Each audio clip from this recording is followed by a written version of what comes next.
Ayun guys, nandito tayo ngayon sa may papasok ng Barangay Tumana, no. Kung nakikita nyo. Ayan. Busy po yung mga tao dito sa paglilinis at pag-aayos. Pagtatapon ng kanilang mga nagiging basura ng mga gamit dahil sa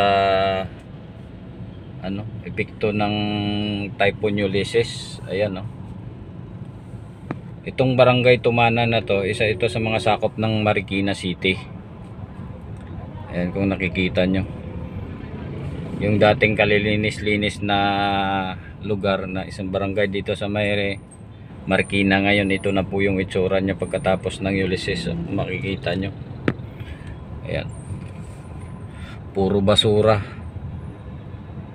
Ayan, kawawa yung mga residente dito kasi pumasok yung tubig dito galing doon sa may Tumana River.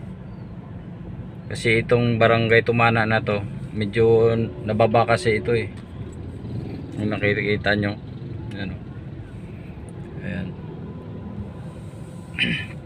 Ito ngayon yung itsura nya. Yung mga basura, nagiging basura yung mga gamit ng tao.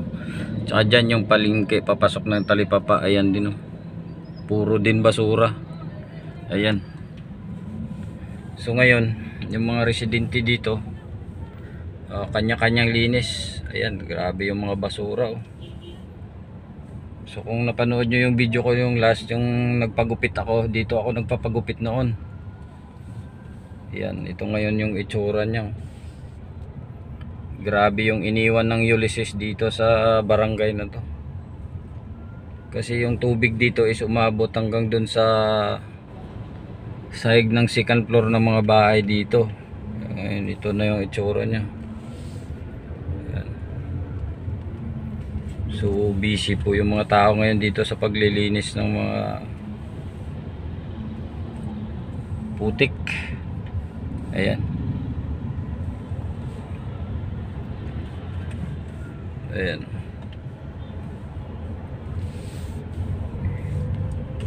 Lampas hanggang tao yung dito yung tubig. Ayan, tapos dito mayroon namang nagbibigay ng mga pagkain. Ito, nangihingi sila. Ayan. Grabe kawawa. Halos buong barangay na to. Ayan, nandito rin yung mga, so may mga truck naman ngayon na naghahakot ng mga basura. Ayan, nakatabay sila. Bali pangatlong araw na paglilinis ito ngayon nila dito, pero hindi pa matapos-tapos dahil sa mga basura. Nagkaputik-putik yung mga putik sa mga kalsada. Yung dating kalinis-linis noon. Ayan. Grabe. Mga gamit ng mga residente dito nagiging basura na. Ayan.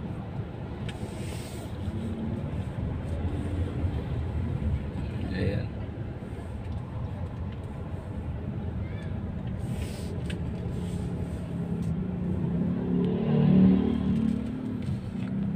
So, na traffic na. Tapos meron ding fire truck, water truck na ini-sprayan kasi nila ng tubig yung kalsada.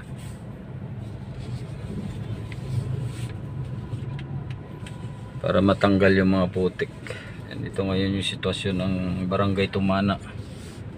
Ayan. Tapos meron ding nag-atid ng mga relief goods ngayon dito.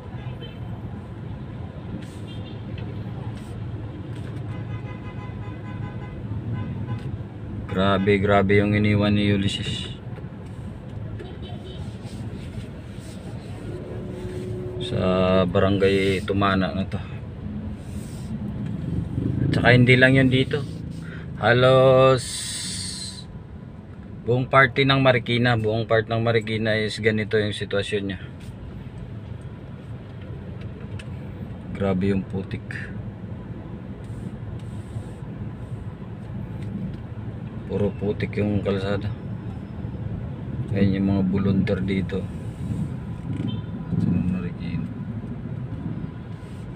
Di tulong-tulong na din sila sa paglinis.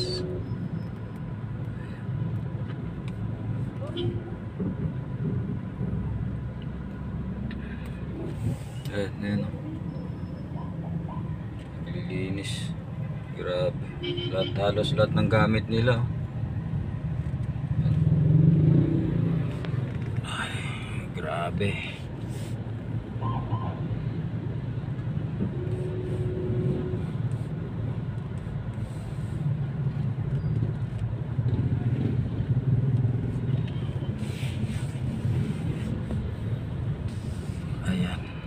Ayan, halos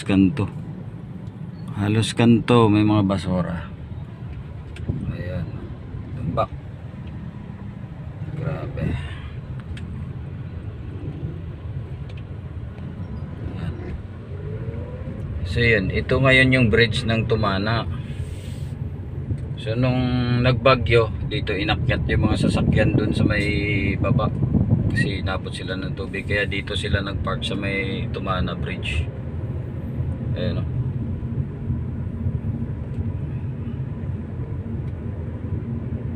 Ayan, ito yung Tumana Bridge. So, muntik na maapawan ng tubig to sa taas nito. Ito yung Tumana River.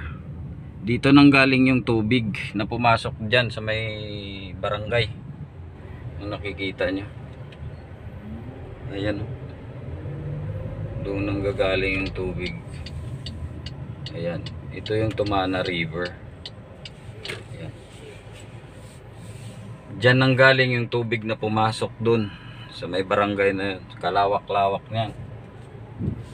Ayan o. Makikita nyo. Ayan. Ang laki ng ilog kasi dito. Tapos yung bakante na yan. Nakikita nyo yung bakante na yun. Ayan. Umabot yung tubig dyan. Pumasok dyan. Ayan. Grabe. So yun ngayon yung itsura ng barangay Tumana. Yung barangay na yun, yung talipapa kanina, doon kami namamalingki. Ayan. Ayan, umabot yung tubig dyan. Oh. Naapawan ng tubig yan, yung bakante na yan. Ayan, grabe yung putik. Ayan. Sa gilid. Ayan. So nakikita nyo yung prutasan na yan, wala natabunan ng tubig yan. Prutasan na yan dun sa gilid. Ayan.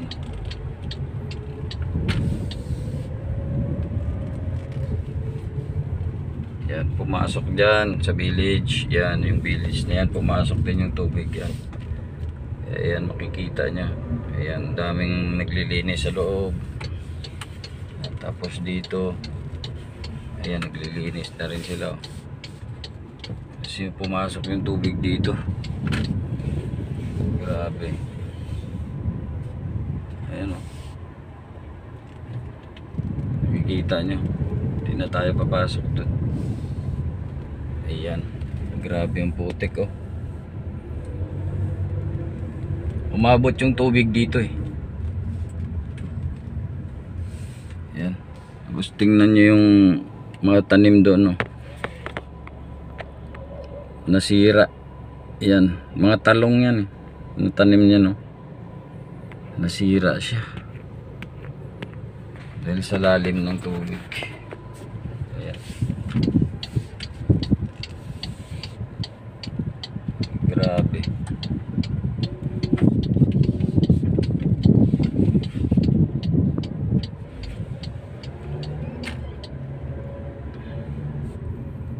Naalala nyo noon, ito yung dito ako lagi dumadaan pag pumunta ako ng Marikina kahit magmumotor ako, pero muntik na maapawan ng tubig to sa taas nito.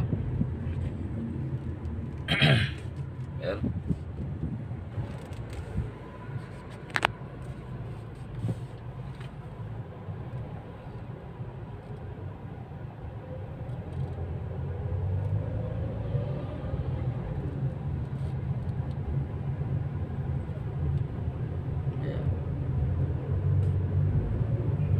Grabe. Ito yung dami ng bahay na yan. Sa dami ng bahay na yan, oh. Kabilaan. Pati dyan. Pinasok ng tubig lahat yan. Pumasok yung tubig dyan. Yan.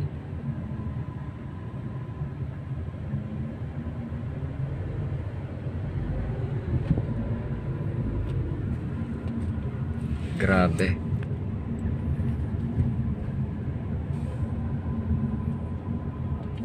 Ayan, makikita nyo. Pinasok lahat ng tubig dyan. Mababa kasi dyan eh. Kaya nung pagkatapos ng typhoon na yun, tatawid sana kami dito, hindi kami nakatawid. Kasi ang lalim ng tubig. Ayan. Ano mga basura. Grabe.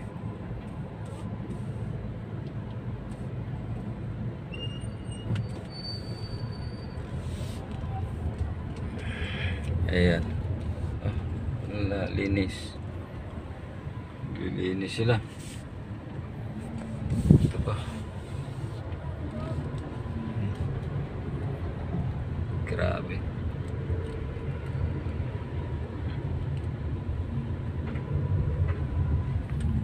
Puro putik.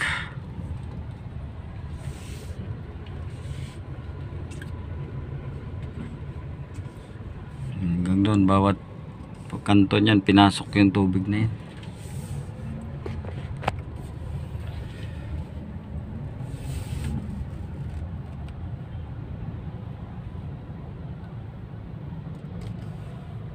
So grabe. Tik yan.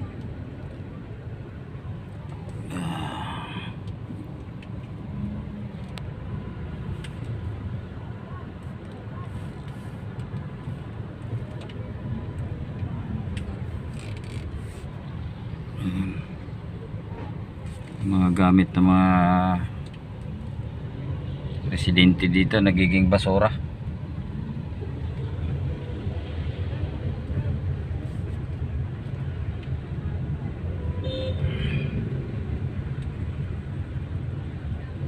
Ayan. Grabe.